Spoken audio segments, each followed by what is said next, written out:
Differences between the French and American diets.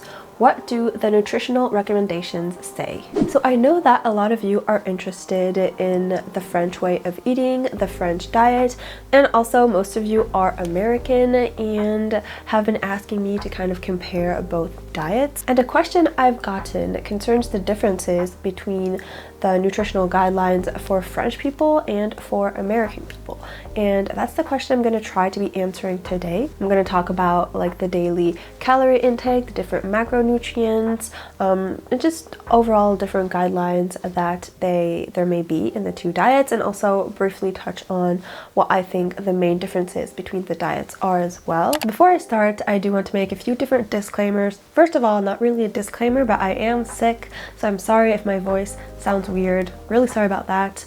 Second of all, I am going to say American, American people, just because it's easier, like French people and people from the US, it's a little bit more tedious to say. So I am going to be referring to that, but know that I am talking about the United States. I do understand that America has lots of different countries. And as usual, this is just general information. It's not the way that all French people eat or all American people eat. What are the main differences between the typical French diet and the typical American diet? So I've talked about some of this before, but it's good information for new viewers, and also I think it's good just to kind of look at the general rundown before I get into the actual guidelines. So some of the main differences are that American people tend to eat bigger portions than French people.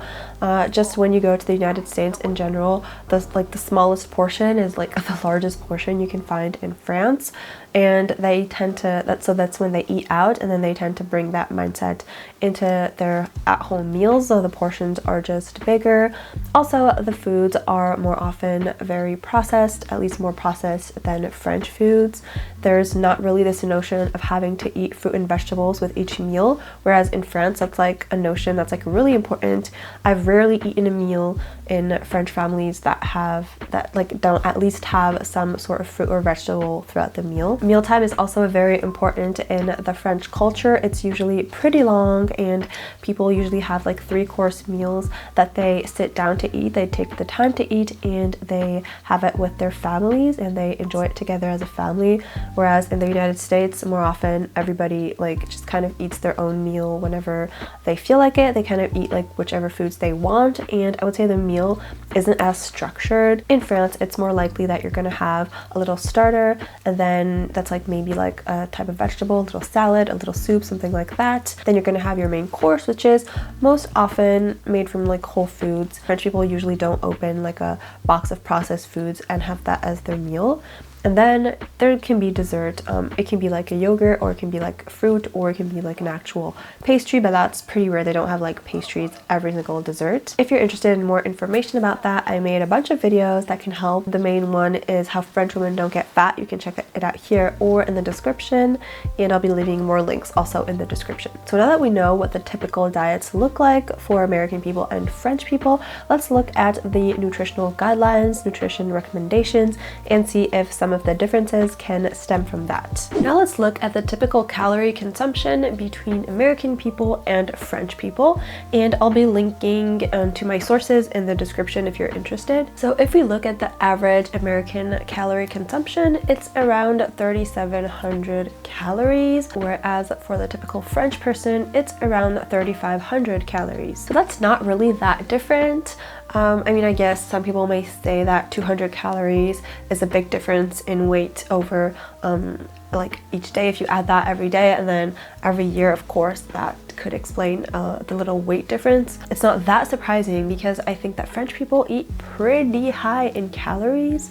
We eat lots of pastries, lots of food in general, lots of cheese, lots of high calorie foods, but I think the difference, the main difference lies more in how active we are, and like our lifestyles are less sedentary, and also the type of foods that we eat. I know that lots of people will disagree with me and say it's just calories in versus calories out, but I don't think that this is true. I think that lots of things can impact your weight, and it's not just the amount of calories you consume, even though of course it plays a big part. So let's look at the French nutrition recommendations. So the French food recommendations are made by the PNNS, which is the Programme National Nutrition Santé, and they have this website called Manger Bouger, which basically gives like all their nutrition advice and also their physical activity advice, because for them the food aspect and the physical activity aspect all go together in like the healthy eating nutrition aspect. So here's a little summary of the French guidelines. So if we look at the site Manger Bouger,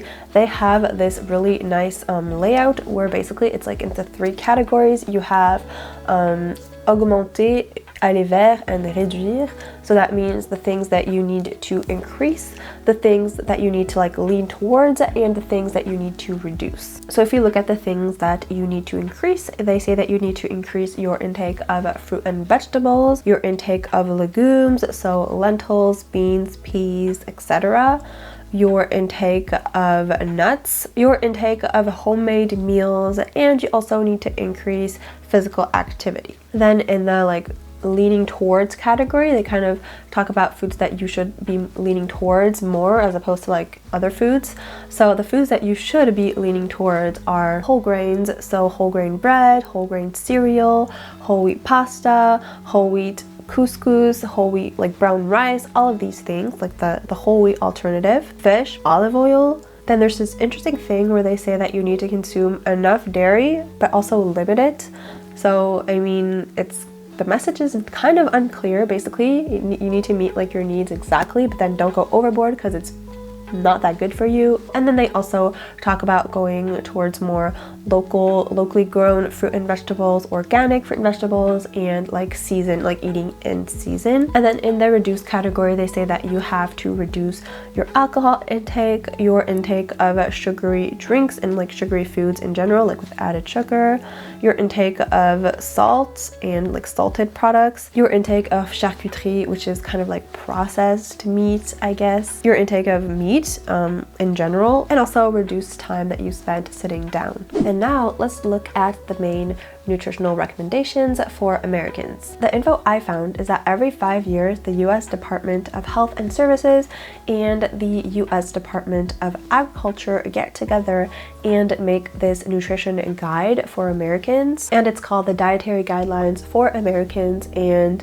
it is kind of the country's go-to source for nutrition information. So I skimmed through it, and here are kind of the main key points that I want to talk to you about today. So the first guideline they talk about is kind of customizing your nutrition, adapting it depending on your different preferences, depending on your cultural traditions, depending on your budget, and all of these things, which I actually think is a great point, and it's actually the first guideline, I believe. So I think it's really awesome to start off with that.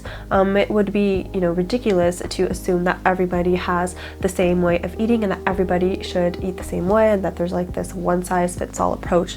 Of course, you need to take into consideration all of this personal information in order to find the diet that best fits you. So I thought that was a really great point. They also talk about meeting your needs with nutrient-dense foods and beverages and staying within a calorie limit. Then they talk about the core elements that make up a healthy dietary pattern, and these elements are quite frankly pretty universal. So they include vegetables of all types, they include fruit, especially whole fruit, grains, at least half of which are whole grains, dairy, including fat-free or low-fat milk, yogurt, and cheese, and also soy alternatives, so fortified soy beverages and soy yogurts. Protein foods like lean meats, poultry, eggs, seafood. They talk about plant-based sources of protein, which is good, so beans, peas, lentils, nuts, seeds, and soy products. Then they talk about oils, and then the last guideline is to limit foods that are high in saturated fats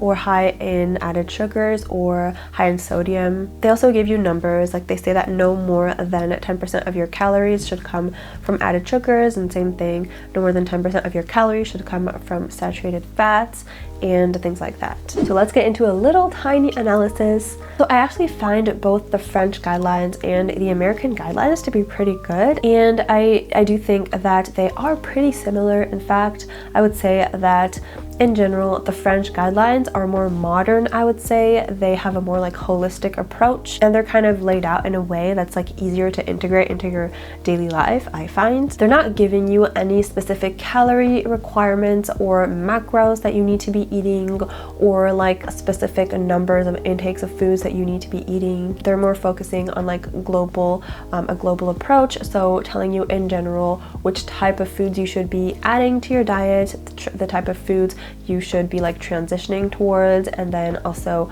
the foods that you should be reducing.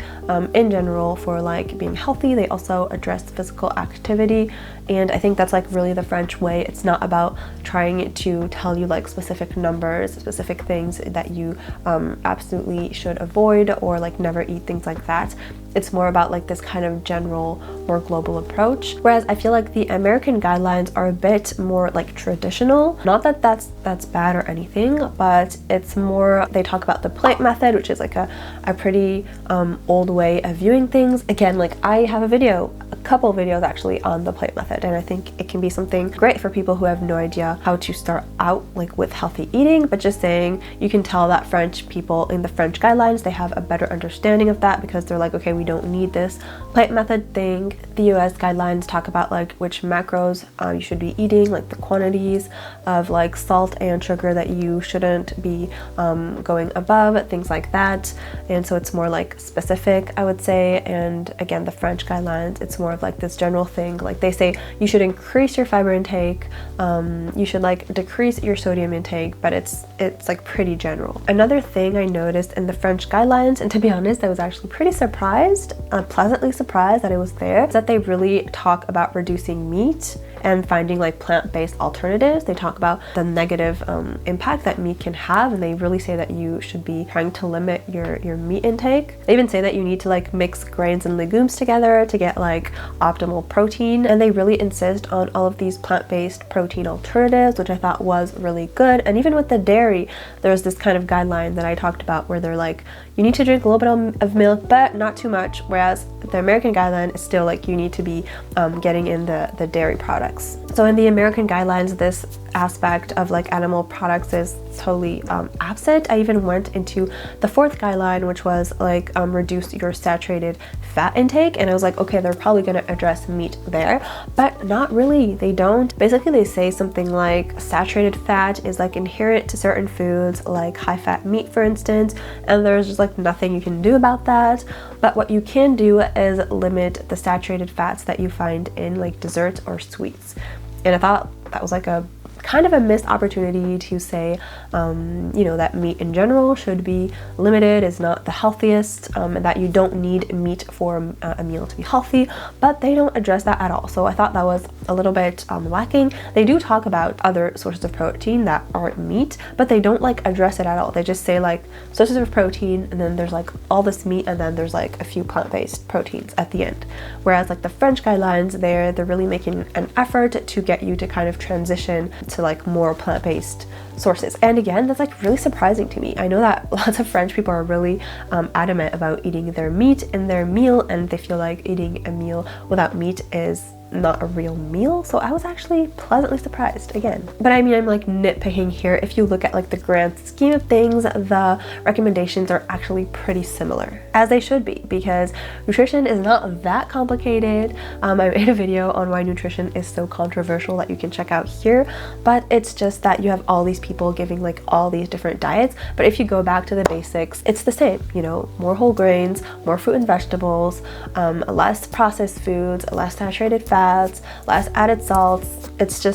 It's universal. However, I do feel that there are some differences in the way that the information is given. From what I'm seeing, if you were a French person looking for like official nutritional guidelines, you could easily find that and find some in a clear, concise, and then like easily applicable, almost fun way. They also do have like the pretty boring long document, the PNNS, but that's not the first thing you find.